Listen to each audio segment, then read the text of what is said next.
Hey, my name is AJ Stevens, and I know Matthew because he was a familiar face when we jumped into the housing game here in Hampton. He helped us get our very first home over there in Carrollton and Eagle Harbor.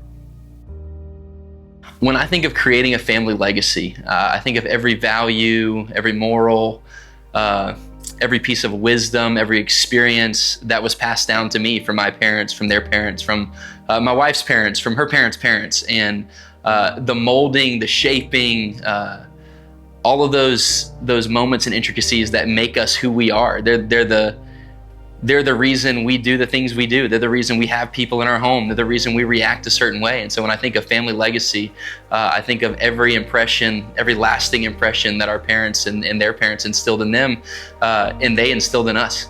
When I think of pieces of wisdom my parents have passed down and their parents have passed down, I'm not sure it's a tangible statement as much as what I've observed. And what I've observed growing up is that our home is open to anybody, and there's nobody that's not welcome at any time. And my parents did such a great job of modeling that for us. And so when I think of a family legacy, I think of a family legacy that extends beyond our family, and it touches other families. It touches other people that don't have families, and it creates an environment where they feel like when they walk in our front door, they're a part of a family.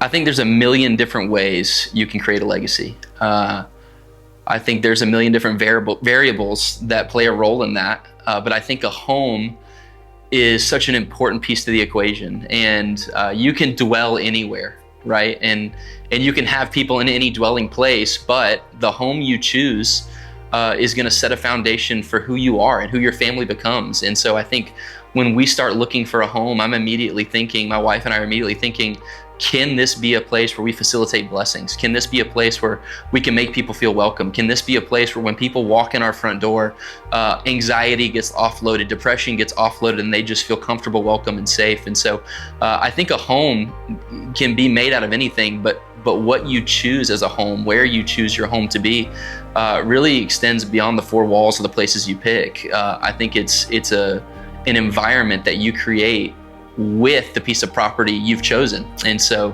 I think it's such an important piece to the puzzle, because your home, there's so many bits and pieces that make up a home. And when we're thinking through all of those different pieces, my wife and I are constantly thinking, can this dwelling place provide this for these people? Can this dwelling place provide this for our children? Is this a place we can steward to make other people feel welcome and safe?